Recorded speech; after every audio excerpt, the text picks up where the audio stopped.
চাঁদপুরে শিশুদের পিঠের ওপর দিয়ে হাঁটলেন হাইমচর উপজেলা চেয়ারম্যান নূর হোসেন পাটোয়ারি। মঙ্গলবার উপজেলার নীলকমল ওসমানিয়া উচ্চ বিদ্যালয় মাঠে এই ঘটনা ঘটে।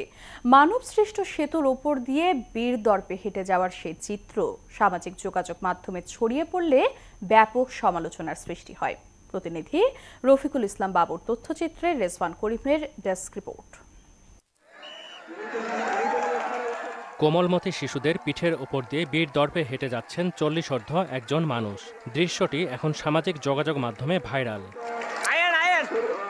চাঁদপুরের হাইমচরের নীলকমল ওসমানিয়া উচ্চ বিদ্যালয়ে বার্ষিক ক্রীড়া প্রতিযোগিতায় প্রধান অতিথি ছিলেন ওই প্রতিষ্ঠানেরই সভাপতি উপজেলা চেয়ারম্যান নূর হোসেন পাটোয়ারি।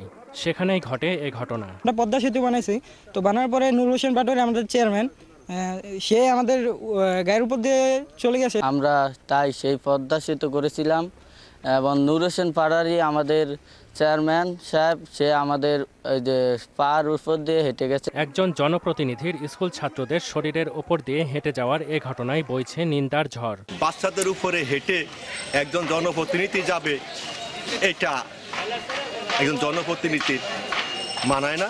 অপকর্মের তীব্র নিন্দা জানাচ্ছি। ভবিষ্যতে যেন এই ধরনের কোনো অপকর্ম না ঘটে। ব্যতিক্রমী শারীরিক কসরত পরিদর্শন করতেই এমন আয়োজন বলে জানান বিদ্যালয়ের প্রধান শিক্ষক। বিভিন্ন ডিসপ্লে তৈরি করেছি, তার মধ্যে আমরা পদ্মা সেতু নির্মাণ করেছিলাম। সেই পদ্মা সেতুর উপর দিয়ে শিক্ষার্থীদের আহ্বানে আমাদের উপজেলা চেয়ারম্যান সাহেব হেঁটেছেন। রেজওয়ান করিম, মোহনা, ন্যাশনাল ডেস্ক।